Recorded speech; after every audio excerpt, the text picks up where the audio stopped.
입니다. 저는 오늘 땅에 비가 내리지 아니할 때라는 제목으로 하나님의 말씀을 증거하겠습니다. 자연 만물이 살아가는데 물은 필수입니다. 그런데 하늘에서 만약에 이 땅에 비가 내리지 아니하면 땅은 황폐하게 되고 피해는요 살아있는 모든 존재에게 있게 되는 것입니다.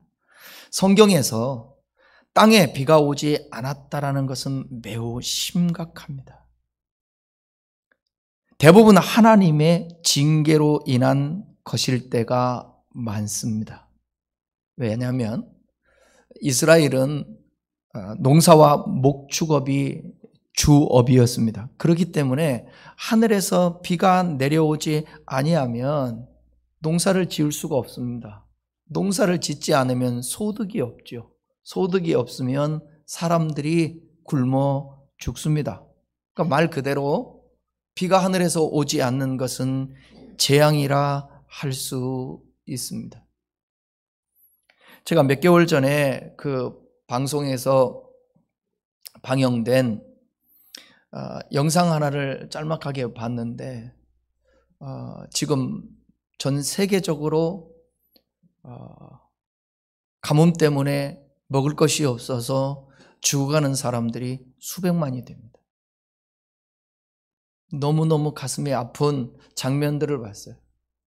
어린아이들이 먹을 것이 없는 거예요. 그래서 최소한도 팔 굵기가 10cm가 돼야 되거든요. 그래야 영양실조가 아니라고 말합니다. 근데 10cm가 안 되는 아이들이 너무너무 많아요. 비가 오지 않아서 강에 물들이 다 말랐습니다. 그런데 물을 얻을 수가 없으니까 그곳에 가서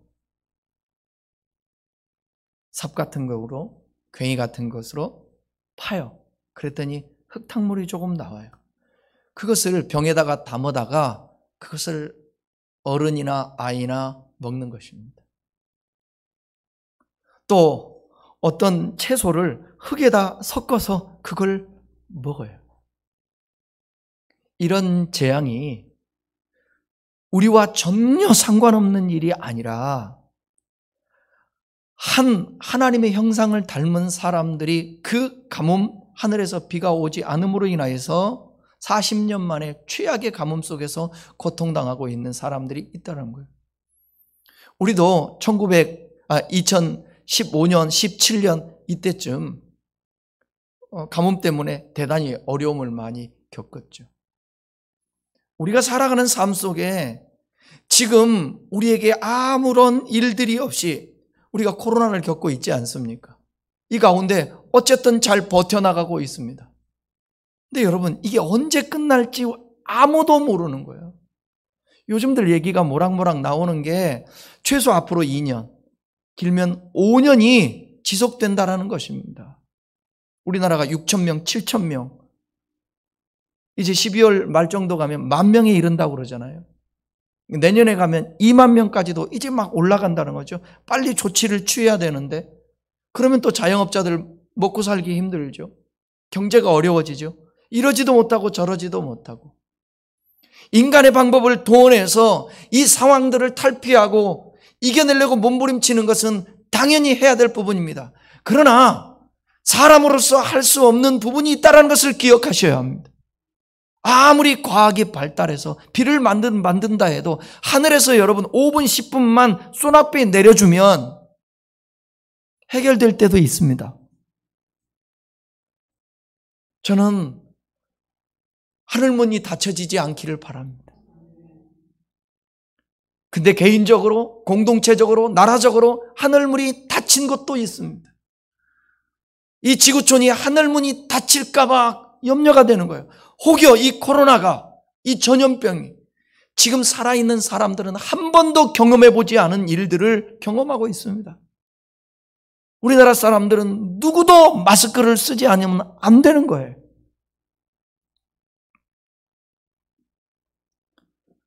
이것이 어떤 하나님의 메시지가 있을까?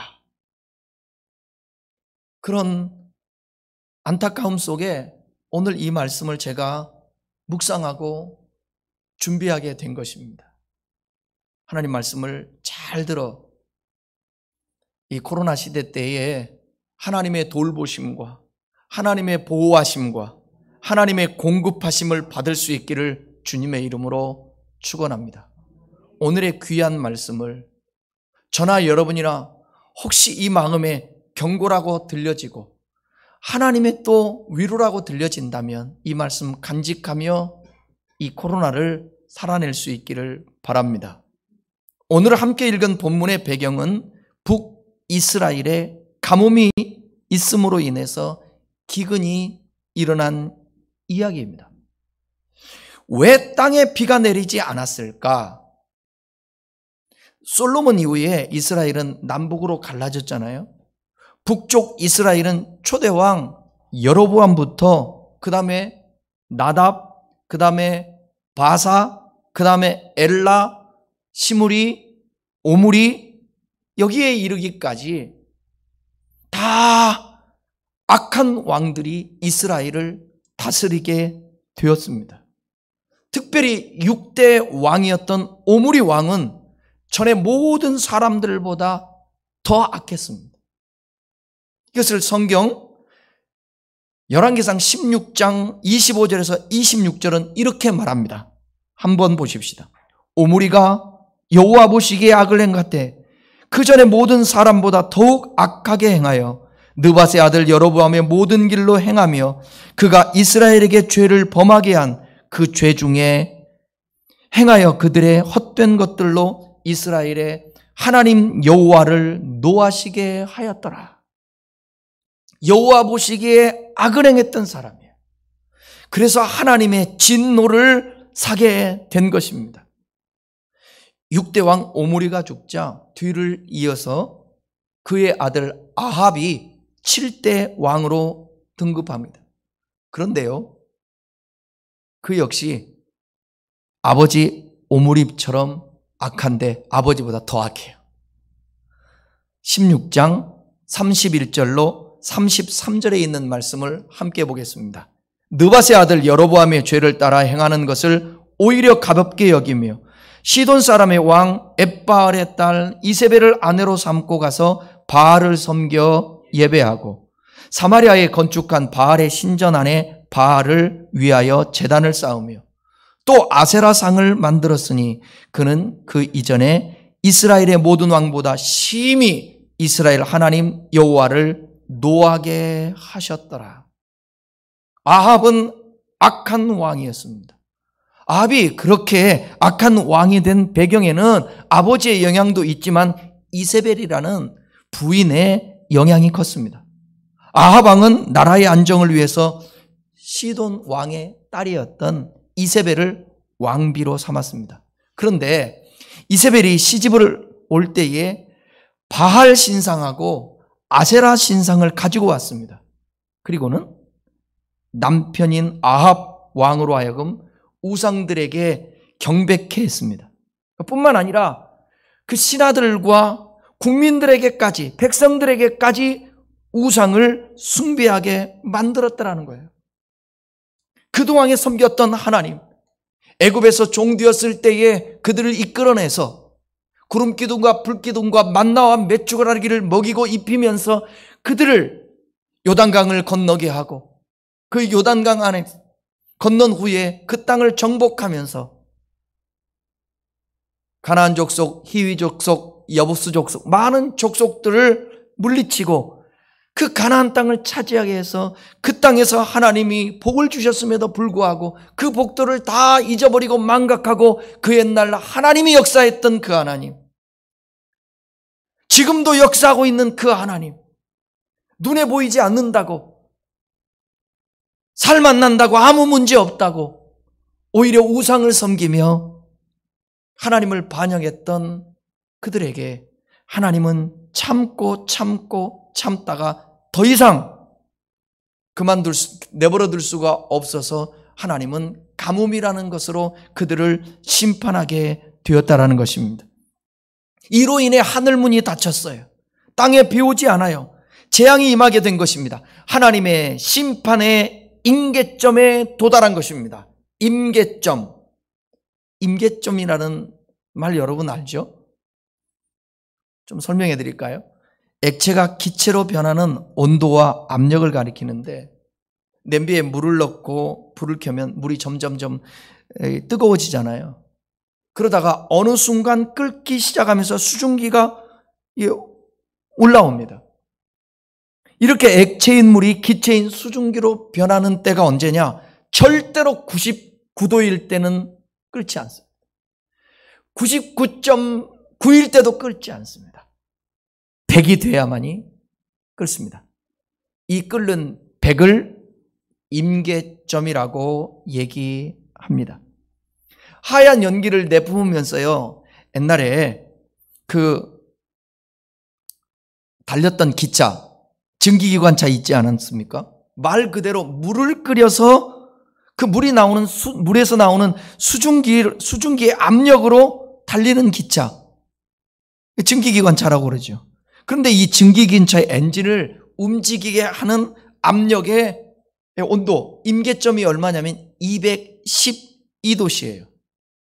물의 온도가 212도가 되기 전에는 꼼짝하지 않다가 211까지도 움직이지 않습니다. 212가 넘는 순간에 서서히 바퀴가 움직이기 시작하면서 그 엄청난 무게의 기차를 앞으로 달리게 만드는 것입니다. 세상의 모든 일에는 이런 임계점의 공식이 적용됩니다. 우리가 나뭇가지 있잖아요. 이 나뭇가지를 점점 구부러뜨리잖아요. 그러면 어느 순간에 구부러뜨리다가 부러질 때가 있습니다. 그 부러지는 순간을 임계점이라고 말합니다. 화산이 폭발하는 것도 임계점이 있고요. 지진이 일어날 때에도요, 역시 임계점이 있습니다. 이스라엘에게 심판하시는 하나님의 임계점에 도달하게 된 거예요. 여러분 99도까지는 끓지 않는다니까요. 100도가 될 때 끓는다니까요. 우리의 삶도 오늘날 아무 일도 벌어지지 않고 이 코로나 시대 때도 뭐 잘 버티네, 살아갈 수 있네, 한 번쯤 이런 생각은 안 하십니까? 이 지구촌을 향한 이 마지막 때의 하나님의 경고일 수도 있다라는 것. 우리 개개인에게 일어나는 삶에 하늘문이 닫히고 문제가 일어나고 이 땅에 비가 오지 않아 농사를 지을 수 없고 먹을 것이 없어지듯이 우리의 삶이 궁핍해지고 뭔가 모르게 우리가 살아가는 삶에 문제가 생겼다고 느낌이 올 때, 그때 이 순간을 포착해서 하나님의 임계점임을 여러분이 알고 여러분 자신을 돌아봐야 하는 것입니다. 아멘입니까? 신명기 11장 13절부터 보면 이와 같이 얘기합니다. 이 말씀을 잘 한번 주목해 보십시오. 내가 오늘 너희에게 명하는 내 명령을 너희가 만일 청종하고 너희 하나님 여호와를 사랑하며 마음을 다하고 뜻을 다하여 섬기면, 하나님 섬기면 여호와께서 너희의 땅에 이른 비 늦은 비를 적당한 때에 내리리니. 적당이라는 단어 있죠? 이건 하나님의 간섭과 돌보심과 이 세미한 인간을 향한 하나님의 사랑을 엿볼 수 있어요. 비를 너무 많이 내리게 하면 농사 망칩니다. 비가 너무 오지 않으면 농사 망칩니다. 근데 이른 비와 늦은 비를 적당한 때에 내리니 너희가 곡식과 포도주와 기름을 얻을 것이다. 또 가축을 위하여 들에 풀이 나게 하시니 네가 먹고 배부를 것이다. 16절부터는 같이 읽어요. 너희는 스스로 삼가라. 두렵건대 마음에 미혹하여 돌이켜 다른 신들을 섬기며 그것에게 절함으로 여호와께서 너희에게 진노하사 하늘을 닫아 비를 내리지 아니하여 땅에 소산을 내지 않게 하심으로 너희가 여호와께서 주신 아름다운 땅에서 속히 망할까 하노라. 북이스라엘 아합 시대 때에 하나님이 참다가 하나님의 심판의 임계점이 이른 것입니다. 하나님의 진노를 바라게 되는 것입니다. 이스라엘이 우상 섬기게 되므로 기근이라는 재앙을 불러왔다라는 것입니다. 이런 상황에서 하나님의 사람 엘리야가 등장합니다. 시대마다요, 하나님은 이 땅에 메시지를 주시기 위해 사람들을 택하십니다. 엘리야라는 이름의 뜻이 뭐냐? 나의 하나님은 여호와시다. 나의 하나님은 여호와시다. 모든 사람들이 신앙을 버리고요, 세상과 타협할 때 엘리야는 그의 이름처럼 하나님을 섬겼습니다. 우상이 판을 칠 때에 왕의 권력이 얼마나 센데, 왕이 명령하면 순종해야 되는 것입니다. 그럴 때에도 나의 하나님은 여호와시라고 고백하며 신앙을 지켰던 엘리야, 그 엘리야를 하나님이 택했던 것입니다. 17장 뒤에 나오는 사르밧 과부는 17장 마지막 절에서 엘리야를 향해 이렇게 고백합니다. 열왕기상 17장 24절입니다. 여인이 엘리야에게 이르되 내가 이제야 당신은 하나님의 사람이요 당신의 입에 있는 여호와의 말씀이 진실한 줄 아노라 하니라. 엘리야를 향해서 이 사르밧 여인이 뭐라고 얘기해요? 하나님의 사람이라고 말합니다. 하나님의 사람으로 엘리야를 인정한 것입니다. 엘리야와 이 사르밧 여인은 얼마 정도 같이 있었던 것으로 보입니다. 가까이에서 본 사람에게 인정받는 것 매우 중요합니다. 여러분은 어떻습니까? 여러분은 하나님의 사람입니까? 저를 보세요. 여러분은 저를 보실 때 하나님의 사람 같습니까? 하나님의 사람 같아요, 제가? 진짜 제가 하나님 사람 같아요? 진짜로 내가 하나님의 사람 같아요? 근데 왜 이렇게 말을 안 들어요? 하나님의 사람이 말하는데, 아니, 설교하면 좀 이렇게 좀 들어야지. 나 위로하려고 하나님의 사람이라고 하는 거예요? 그 말이라도 안 하면 우리 목사님 실망할까봐? 여러분, 가정에서 하나님의 사람으로 인정받아야 합니다.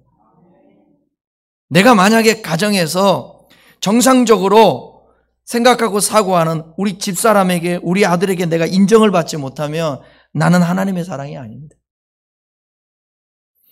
제가 여러분들에게 인정을 받지 못하면 여러분이 그 대신 신실해야죠. 신실한 가운데 여러분에게 제가 하나님의 사람으로 인정받지 못하면 그건 목사가 아니죠. 직장에서 가까운 사람들에게 여러분은 하나님의 사람이라는 그런 인정을 받고 있나요? 저 사람은 교회 다니면서도 왜 저렇게 욕심이 많은지 몰라. 저 사람은 좀 이상해. 정상적이지가 않아. 특별나. 양보하는 건 하나도 없어. 참지도 못해. 혈기는 다 부려. 여러분, 밖에서 교회에서 아무리 거룩한 모습으로 인정받아도 가정 공동체에서 내 남편은, 내 아내는, 내 부모는, 내 자식은 쟤는 하나님의 사람이야. 우리 부모는 하나님의 사람이야. 가까이 있는 사람들에게 인정을 받아야 진짜 하나님의 사람이다. 사르밧 여인은 엘리야를 가까이 하면서도 그에게 고백합니다. 당신은 하나님의 사람입니다. 그럴 수밖에 없는 것이 엘리야는요, 하나님께서 말씀하셨던, 하나님 말씀을 받았던 사람이에요. 2절과 8절 보시면 여호와의 말씀이 엘리야에게 임하여 이르시되, 엘리야에게 하나님이 임했다라는 것입니다. 저는 신앙생활 중에 매우 중요한 부분이 이 부분인데 하나님께서 여러분에게 말씀해 주시기를 바랍니다. 성경을 통해서, 환경을 통해서, 마음의 감동을 통해서 여러 방법으로 하나님의 음성을 들어야 합니다. 아무 느낌 없이 종교적인 행위만이 아니라 진지하게 하나님과 대면하여 그분의 소리를 들으시기를 바랍니다. 이게 신앙생활이에요. 왜 하나님의 음성을 듣지 않느냐? 여러분들을 하나님이 버려서? 여러분을 하나님이 사랑하지 않아서? 여러분 죄가 많아서? 그거보다는 뭐냐면 주의 음성을 들으려고 하는 진지한 시간과 마음의 간절함이 부족한 거예요. 자꾸 세상 소리 들으려고 하는 거예요.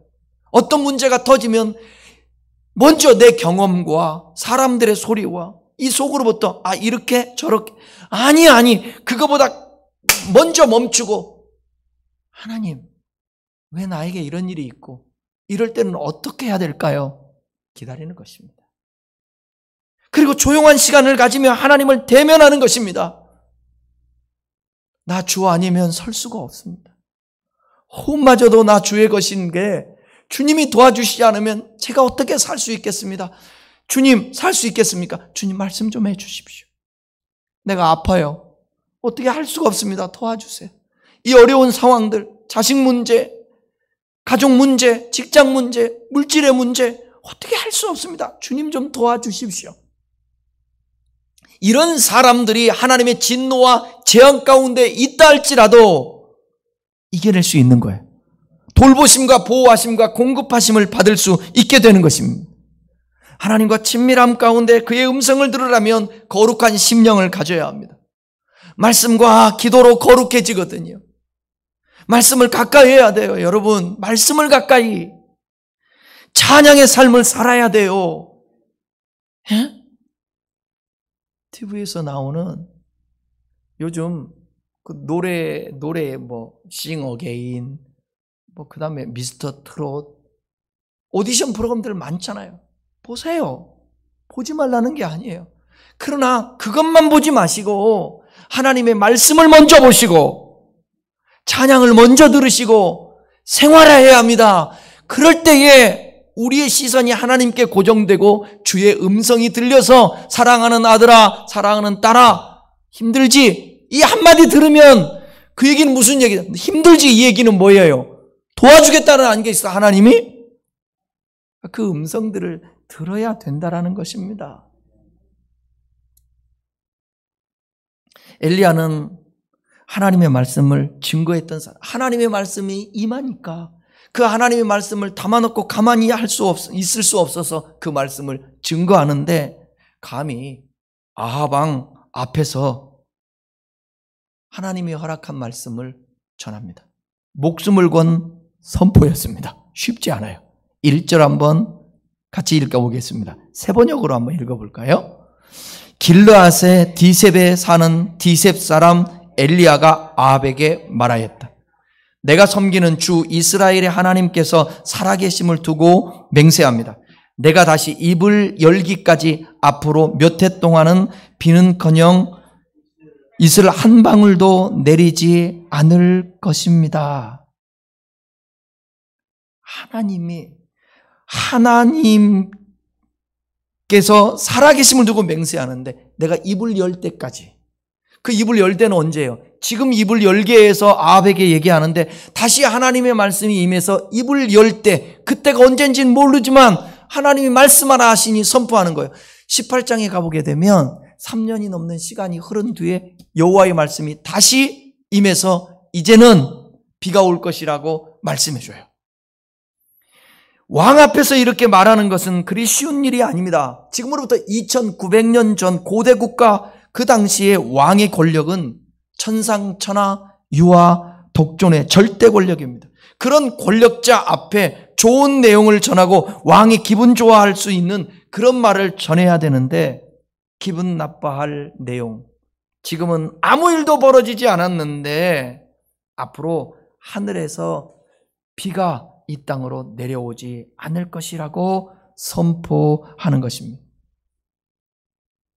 적용해 볼까요? 이 코로나 시대에도 엘리야와 같은 하나님의 말씀을 선포해야 할 때라고 생각합니다. 위로와 회개의 선포, 병행해서 전해야 되는데 선하게 아무 욕심도 없이 하나님을 섬기는 사람에게도 어려운 일들이,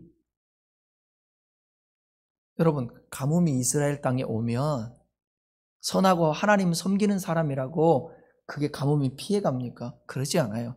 코로나가 지금 창궐하고 있는데 우리 예수 믿는 사람이라고 피해갑니까?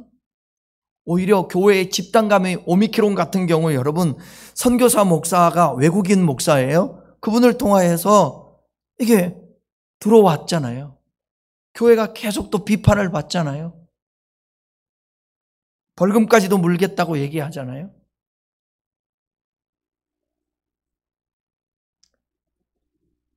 엘리야 당시에 가뭄이 선한 사람을 피해간 것이 아닐 것입니다. 그러나 엘리야나 오늘 성경에 등장하는 사르밧 과부 여인 같은 사람은 그 속에서도 하나님의 돌보심을 받고 하나님의 공고하심과 공급하심과 인도하심을 받았다라는 거예요. 저와 여러분이 엘리야처럼 사르밧 과부처럼 이 코로나의 재앙에서 하나님의 보호하심을 받았으면 좋겠습니다.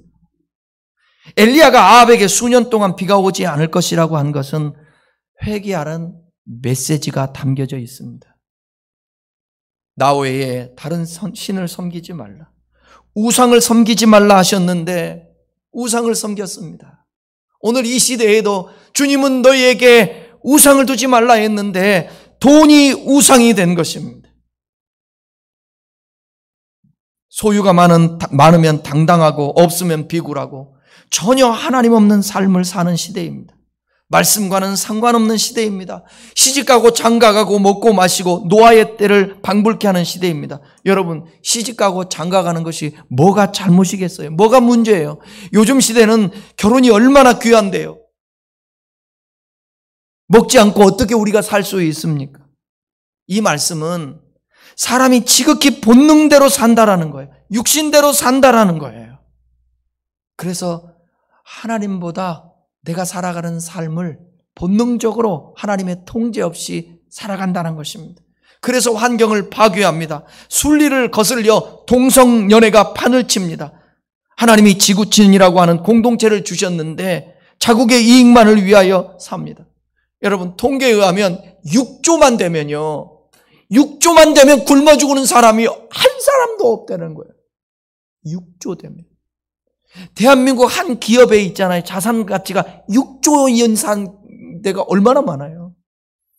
전 세계에 식량 기구도 있는데 이 6조가 없어서 지금도 굶어 죽고 있다라는 거예요. 얼마나 못 먹었으면 진짜 뼈에 가죽만 붙어 있을까? 혹여 유튜브에 기근이라고 한번 쳐보세요. 기근이라고. 못 먹어서.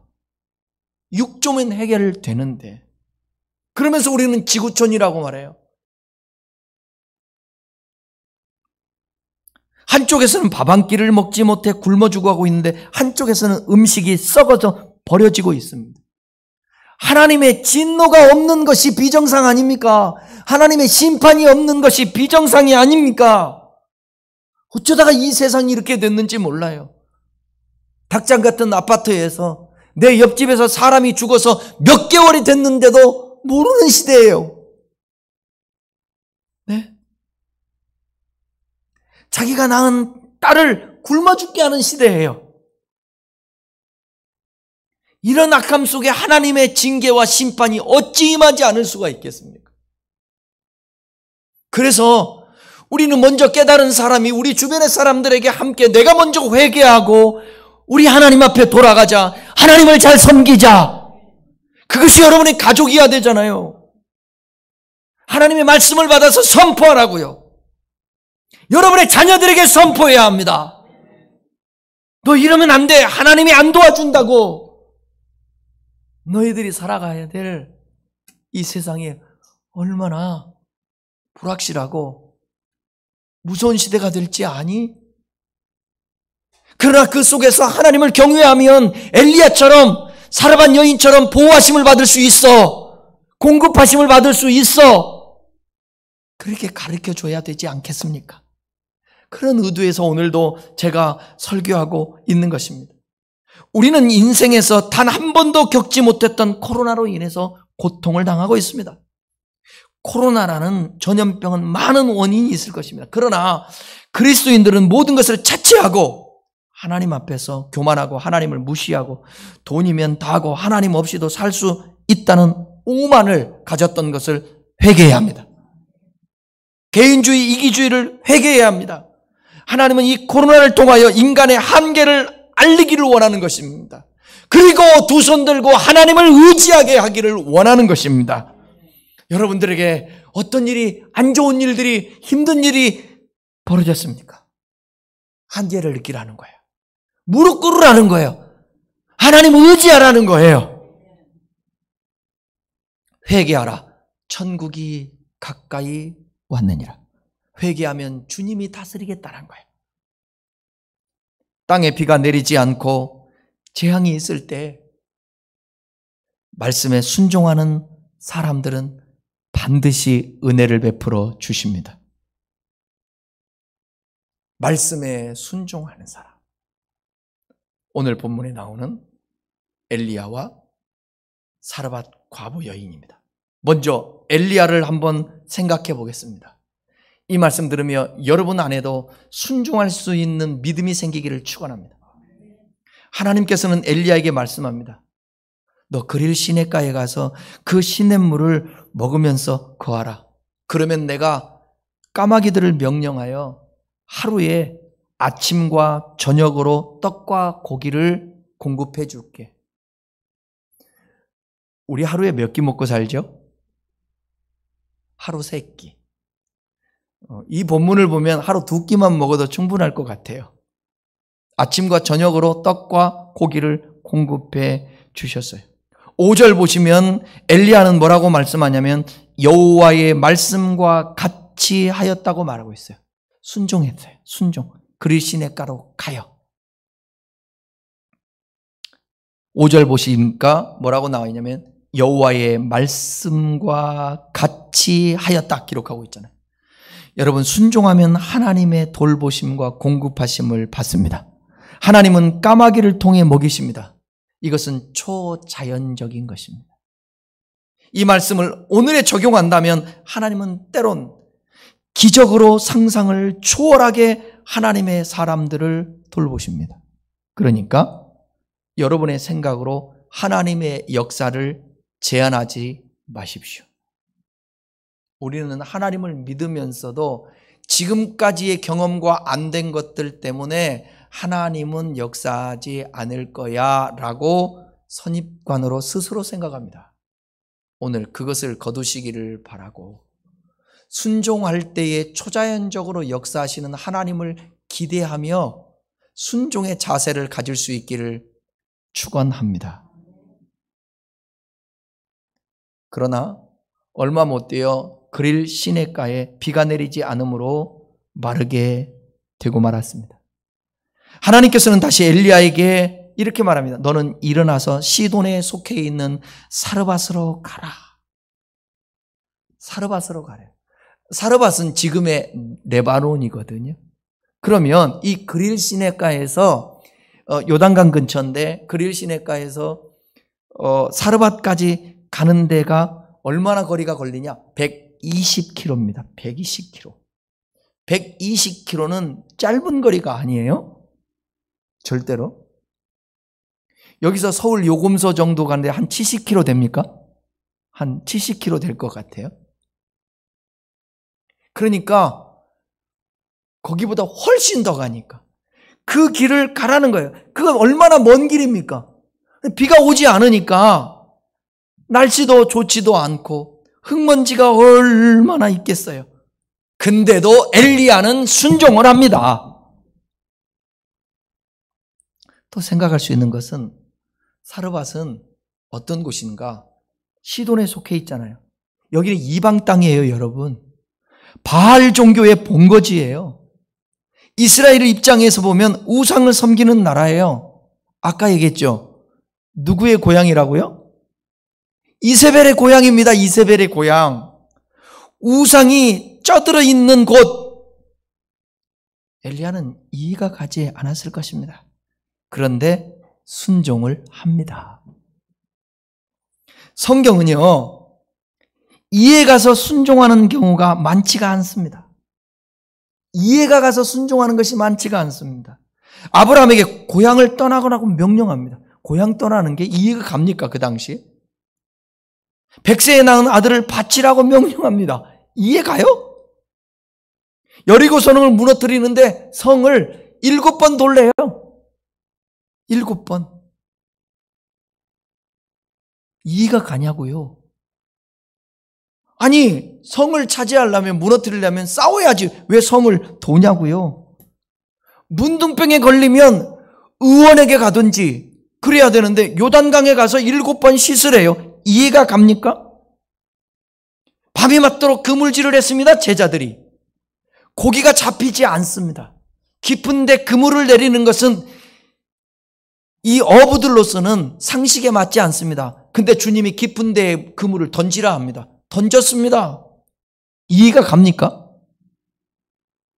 지금 제가 예를 드렸던 이 4가지는 다 순종했더니 기적이 일어났습니다. 마지막으로 여러분 예수님을 생각해 보십시오. 십자가를 지래요. 십자가에 달아서 죽으래요. 그래야 인류가 산대요. 이해가 가냐고요? 하나님의 아들 예수님이 이해가 가냐고요? 왜 내가 죽어야 합니까? 하면서 이해가 갑니까? 근데 순종을 하였더니 그 순종이 영광이었고 인류를 구원하게 했고 순종해서 죽었더니 부활의 영광을 얻게 하여 주셨습니다. 따라해봐요. 이해가서 순종하는 것이 아니라 하나님을 믿고 신뢰하기 때문에 순종하는 것이다.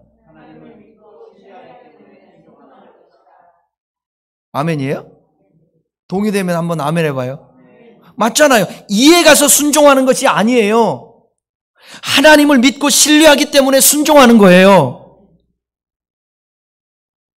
아담과 하와는 이해할 수 있음에도 이해했어야 할 수 있었어요. 근데도 아무 부족함 없는 상태에서 육신의 정욕, 안목의 정욕, 이생의 자랑 때문에 불순종했습니다. 순종은 쉬운 것이 아닙니다. 그래서 순종이 어려운 거예요. 그러나 순종하면 하나님의 역사를 경험할 수 있습니다.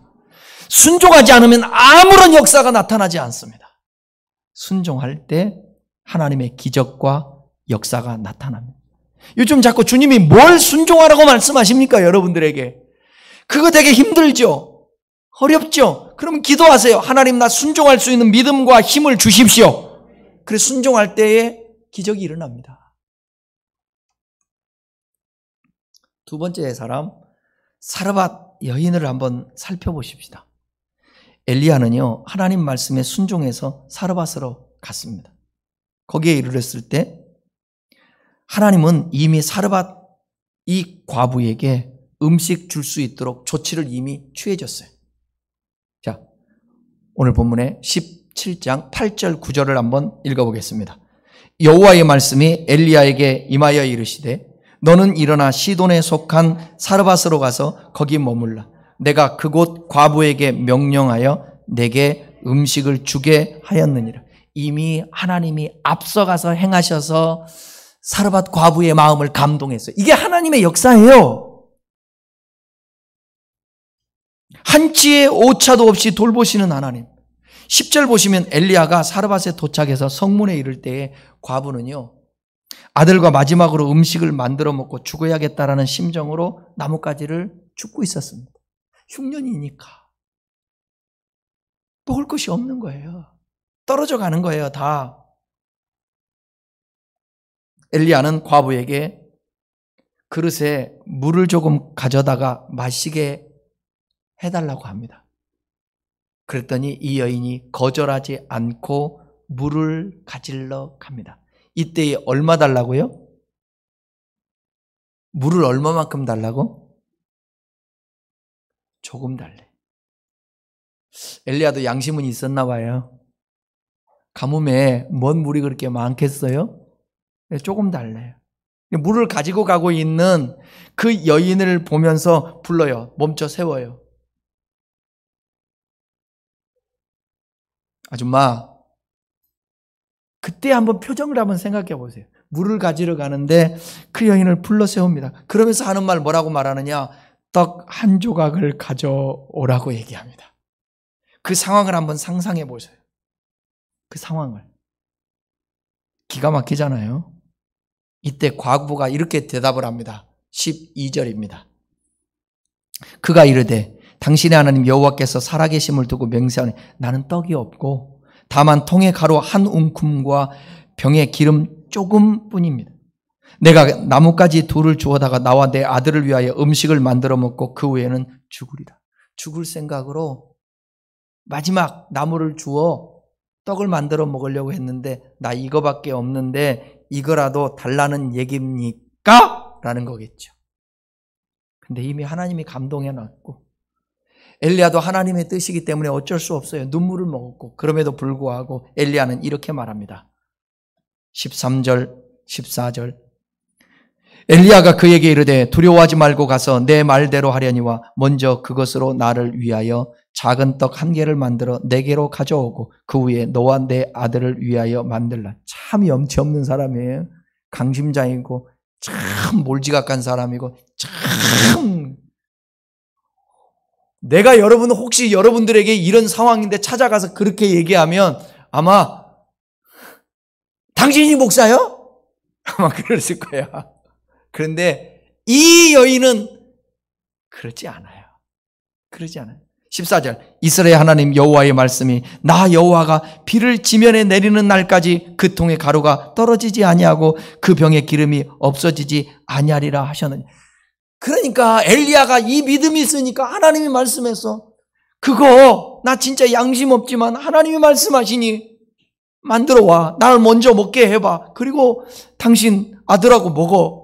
그러면 하나님이 비가 내릴 때까지 흉년 때에 하나님이 먹이고 하나님이 책임져 주실 거야. 이 말씀이 맺고 이 믿음 때문에 말할 수 있었던 거예요. 목사는 설교할 때도 한없이 여러분들을 위로하고 싶고 좋은 얘기만 하고 싶죠. 그런데 그러면 안 될 때도 있잖아요. 여러분이 아픈 곳을 도려내야 될 때도 있잖아요. 바르게 말씀을 선포해야 되잖아요. 한번 물어볼게요. 여러분이 듣고 싶은 소리를 제가 했으면 좋겠어요? 들어야 될 소리를 했으면 좋겠어요? 말은 잘해요. 말은 잘해. 할렐루야. 저도 똑같아요. 내가 듣고 싶은 소리를 원하지 들어야 될 소리보다도. 야속해 보이는 상황입니다. 엘리야나 여인이나 기가 막힌 상황이에요. 누구 때문에? 누구 때문에? 첫째는 아합 때문에 기근이 와서, 그 두 번째는 누구 때문에? 하나님 때문에. 하나님이 그렇게 하라고 그러니까. 기가 막힌 거 아닙니까 지금? 그러니까 그 상황을 한번 생각해 보시라고. 지금 웃으면서 활기차게 이 대화가 오고 가는지 아니면 그 상황이 어떤 상황이겠나? 그런데 여러분, 과부가 순종을 합니다. 그리고 반전의 역사가 일어납니다. 15절, 16절입니다. 그가 가서 엘리야의 말대로 하였더니, 순종해요, 순종해. 말대로 하였더니, 엘리야의 말대로 하였더니 그와 엘리야와 그의 식구가 여러 날 먹었으나 16절은 큰 소리로 여호와께서 엘리야를 통하여 하신 말씀같이 통의 가루가 떨어지지 아니하고 병의 기름이 없어지지 아니하리라. 할렐루야. 여러분, 어떤 기적이 필요하십니까? 사르밧 과부처럼 순종하십시오. 엘리야처럼 순종하십시오. 이 여인은 말씀을 믿었기 때문에, 하나님을 인정하고 신뢰했기 때문에 순종할 수 있었습니다. 앞에서 말씀드린 것처럼 시돈에 속하는 사르밧은 우상을 섬기는 곳입니다. 그 땅에서 어떻게 하나님을 섬기는 여인이 되었는지 신기하잖아요. 보고 듣는 것이 모두 바알 종교에 관한 것이었습니다. 그 속에서 하나님을 믿고 섬겼다는 것은 대단한 은혜이고 신앙인 것입니다. 세상 풍조는 나날이 갈리어도 나는 내 믿음 지키리니. 세상 소리 듣지 마세요. 이 세상 사람 날 몰라줘도, 이 세상 사람 날 몰라줘도, 이 세상 사람 날 몰라줘도 뒤돌아서지 않겠네. 주님 뜻대로 살기로 했네. 주님 뜻대로 살기로 했네. 주님 뜻대로 살기로 했네. 뒤돌아서지 않겠네. 이 세상 사람 날 몰라줘도, 이 세상 사람 날 몰라줘도 세상 등 지고 십자가 보면서 주님을 향해 올곧게 주의 말씀 순종하고 따라가려고 하면 주님이 도우시고 인도하십니다.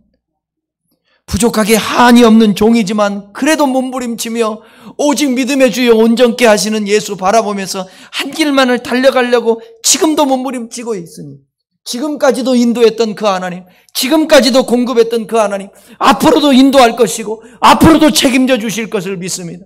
어떤 흉년이 와도, 어떤 고루한 시대 때에 와도, 재앙의 때가 와도 하나님의 돌보심과 보호하심이 있을 거라는 것입니다. 우리 같은 좋은 환경 속에서 온전한 믿음과 신앙을 갖지 못한다면 그것은 안타까운 일이 아닐 수가 없습니다. 따라 하십시다. 순종할 때 기적이 일어납니다. 순종은 믿을 때 할 수 있습니다. 믿음은 말씀을 들을 때 생깁니다. 아멘. 한번 해봐요. 시작.